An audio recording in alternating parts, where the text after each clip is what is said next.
Yeah, this doesn't fit. Maybe this will work. It's perfect.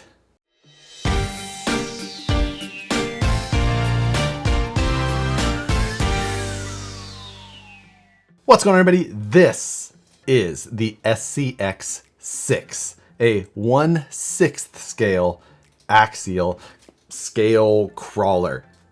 It's so much bigger than it even looks here. Trying to give perspective on the size of this thing is so difficult. I've got an Axial SCX6 here, which is the closest thing that I'm going to be able to give you to an idea of how big this is. This is my 1/10 scale SCX6 It comfortably fits on the roof alone of this truck.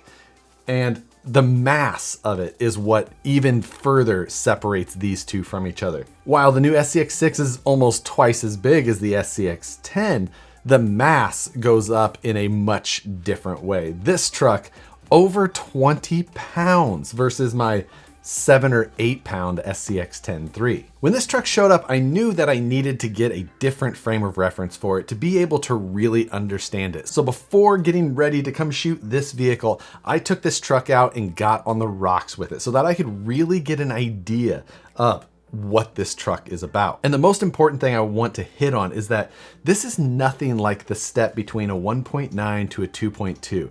Going up to this is a totally different experience when you're out on the rocks. If you've ever taken out a 2.2 after driving a 1.9, it can kind of seem easier at so many things. It just kind of cruises over what 1.9s may struggle on at times. But this is even bigger. However, it doesn't make things easier. That's not to say that it's not capable, but based on the size and the mass of this truck, obstacles that I know I could kind of cruise around on my 1.9, you have to really be careful and pick good lines and figure out how to get through it with a truck this big.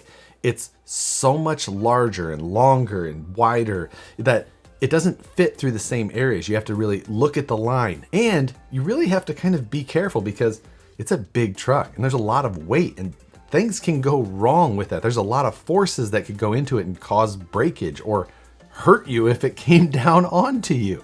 So it totally changes the driving experience of an RC to me. And in that way, it's a whole different level of fun. But let's get into some of the specifications and details of this and compare them against kind of known or normal benchmarks like a 1/10 scale truck. So first of all, the wheelbase on this truck. I measured it at 19¼ inches long versus 12.3, what a standard 1/10 scale crawler would be. The track width on this, 15 inches wide. On a normal 1/10 scale, you're gonna be around 9 inches. And everything just keeps going like that. This has got a 17mm hex versus a 12mm hex. Beefy axle shafts with an 8mm diameter, uses a 10mm socket to take off the wheel nuts. This truck is very much like a SCX6 that has just been upsized everywhere. And it really does look like they did it everywhere. The transmission output and pinion output on the axle, 8mm there as well. Big, beefy parts, big drive shafts, huge shocks, and a really thick steel frame, just like the SCX6 runs the length of it. It's multi-piece, exactly like was on the SCX6 as well. So all of the same features are going to trickle down. Now, of course, it has the Jeep JL body, just like we saw on the initial release of the SCX6 inside. It's got the interior, the roll cage, all of the hard molded details are on there, even down to the cowl and the vents. The mirrors also on here. However, you will see that I lost one of those while I was running this. When you snag something with a truck this heavy, it pulls it off. It doesn't just move out of the way like you will with a 1/10 scale. The tires on this truck are a BFG KM3 mud terrain style tire, 7 inches tall. With a 7-inch tall tire, you can definitely span a larger gap than you can with a 1/10 scale. So that was somewhere you could definitely see improvements and abilities that 1/10 scale trucks really didn't have as much. But climbs, things like that, there's areas where you've got to just work at it in different ways. As far as features and the drivetrain, this does have straight axles on it, non-portal axles. So a big difference between the initial release of the SCX6 and this one.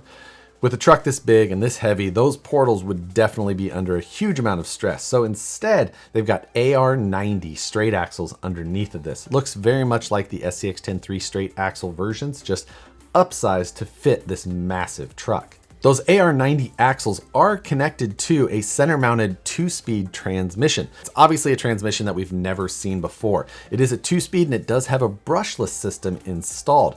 Now, while this does look like an upscaled SCX6, just with the difference in scale, the transmission doesn't have to be as long as far as percentage of the total length of the vehicle to do its job in here. So it does sit much more center mounted rather than the SCX6, which had a motor way far high and forward.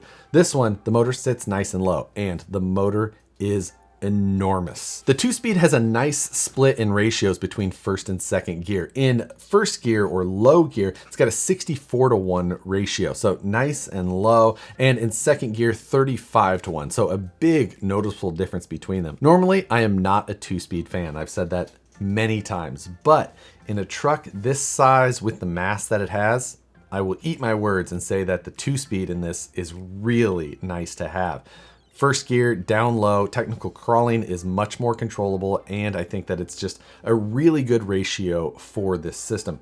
And in the high speed, it moves. You shift it into second gear and you can kind of bomb around through the sand, through some light terrain without really worrying. But you don't want to go too crazy, just because if you stuff this thing into an obstacle, there's some definite mass to break some parts. I had fun going from first gear to second gear, bombing around through the sand, on the beach, down the rocks where I was driving this truck. I like what they did there.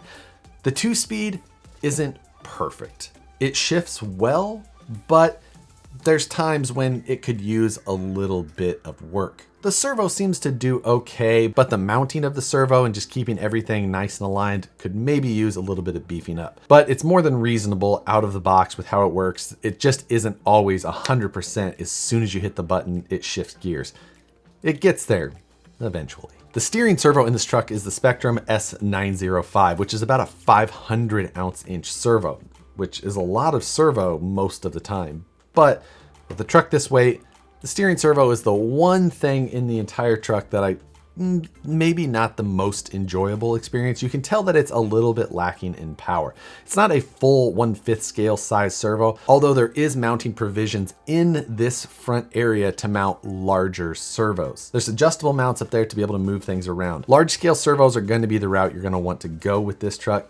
Super powerful 1/10 scale servos, probably not what I would go with, just because of the difference in size of the splined outputs and the strength that they'll have. Going large scale is going to be the direction you're going to want to head. I mentioned the brushless system. Inside here, we've got the Spectrum 120 amp Crawl Smart censored ESC.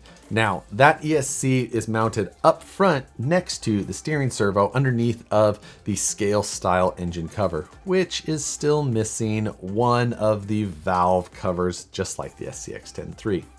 At least they're consistent. The whole system is packaged nicely up front there. The power button is mounted underneath of the front area. So you can reach down and under the frame rail on the passenger side and press and hold that power button to get it turned off and on. It's easy to get to and convenient. I think they did a good job with that. I think the placement was nice. You don't have to always take this body off and on to be able to turn the truck on and off. The system is very programmable. You can get the Spectrum programming card so that you can change all of the different variables of that system. But out of the box, they did a really good job with the default setting options that are in there. Drag brake is set at 80%. It does a great job slowing the car down without being too violent. Now that ESC is 4S rated, but the motor that is in here is a 3S motor. So stick to 3S batteries. That is what you're going to want to run this truck on. Just regular 5,000 milliamp or regular hard pack size lipos. All that you need to run this truck, which is nice. The motor that is paired to that 120 amp Crawl Smart ESC is a 1200 kV censored brushless motor, 54 millimeters in diameter, over 2 inches in diameter, and 85 millimeters long, so almost 3.5 inches long. A truly massive motor, and it does a great job of propelling this truck.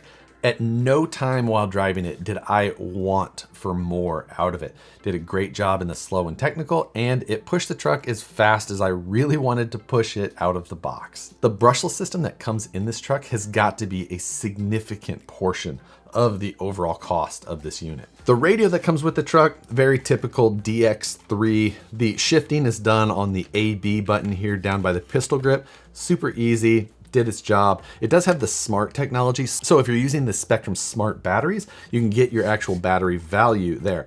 And with a truck this big, not a bad feature to have. If you're using those batteries, it is nice to see if you're getting low, because you don't want to carry this back to your truck. I was using a couple of the Genzace bashing batteries. Now these were 6800 milliamp 3S packs, and they're a little bit longer than a traditional hard case. So I unbolted the front side of the battery box and it sat in there just fine with the included Velcro straps. Those 6800 milliamp batteries, I got really good runtime on. I ran both of them in the vehicle, one on each side in the 2 battery boxes that this vehicle has. Now I didn't have them plugged in parallel, but the other one was just there in case I needed it, so I didn't have to carry it. Running the second battery, while it does add even more weight to this truck, it also kept it balanced because those 6800 packs are good sized batteries. So making sure that both sides were nice and even was a nice bonus. Also, these 6800 packs already had the larger battery connectors that I needed. This truck comes with the IC5 packs, or EC5 batteries are compatible, but the IC is the intelligent version. So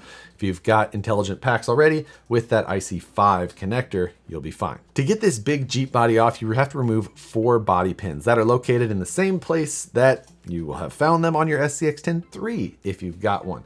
There's one under each corner of the body, hidden, out of the way, don't see them, reasonably easy to get to. Much easier with this large scale than I found it was on the 10th scale. So much less fumbling around to try and fit them in. But once you remove all 4 body pins, you can just lift the body off. Before you put it away though, note that there is 2 servo style JST plugs here, and those are for the included headlight and taillight setups. Underneath, as I mentioned, a very familiar look. You've got the inner fenders that look just like the SCX10 III. The transmission looks very different. They didn't really take any extra steps to make it appear scale.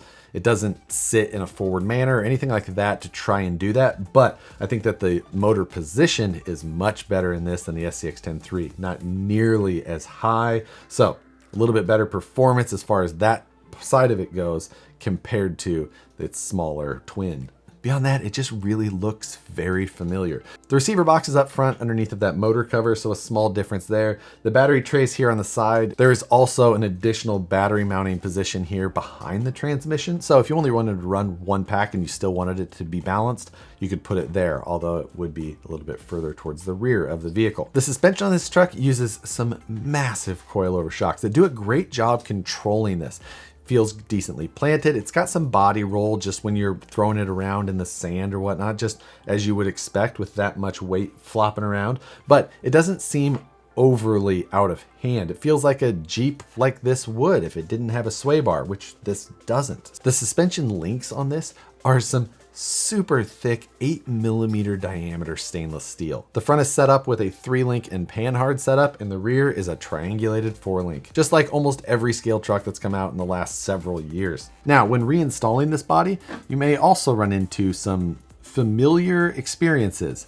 That being that it's not the easiest thing to get everything lined up and to get the front fenders around these inner fenders and all that. It takes a little bit of work. Maybe it's easier on this than the 1/10, but not by much. Now we could keep going with all of the different size comparisons, like these 150mm shocks and the 20mm diameter on the body. But I think that the biggest thing about this truck is just driving it and how much of an experience that it is outside of almost every other scale truck that I've driven. This truck is expensive. At the time of release and at the time that this video is being made, this truck is retailing for $1,100.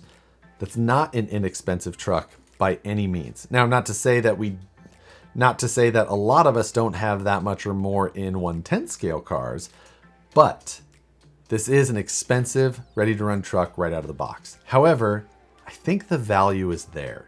The amount of plastic, the size of the suspension links, the brushless system that's included, the big steering servo, massive tires, this body, but the whole package, everything about it is what makes this thing such an experience. Watching the tires go lug by lug and fight for traction really reminds me of full-size wheeling. Having a higher sense of finesse and kind of tearing down that careless driving style I can have with 1/10 scale was a huge part of it, because it needed to make that line so that it didn't come tumbling down 6 or 8 feet to the bottom and leaving me a pile of 20+ pounds of debris that I needed to cart back to my Jeep. Now, if you're new to RC, do I think that this should be the first RC car that you're looking for? Probably not. But if you have a nice stable of 1/10 scale already, this is a really good companion. Do I think that these are going to be the new, most popular crawler at the events, just dominating the sales and what everyone's going to be driving? Probably not. Do I think that it will be a lot of fun to get a few of these together to go do a trail ride? Absolutely. And I can't wait to do that. Without having any other rigs available like it, there's not a lot that I feel like I can say or compare of what they should do better or not, because it's like nothing else available. There are other large-scale rock crawler, trail-ish type trucks available, and I've seen those, but they're nothing like this.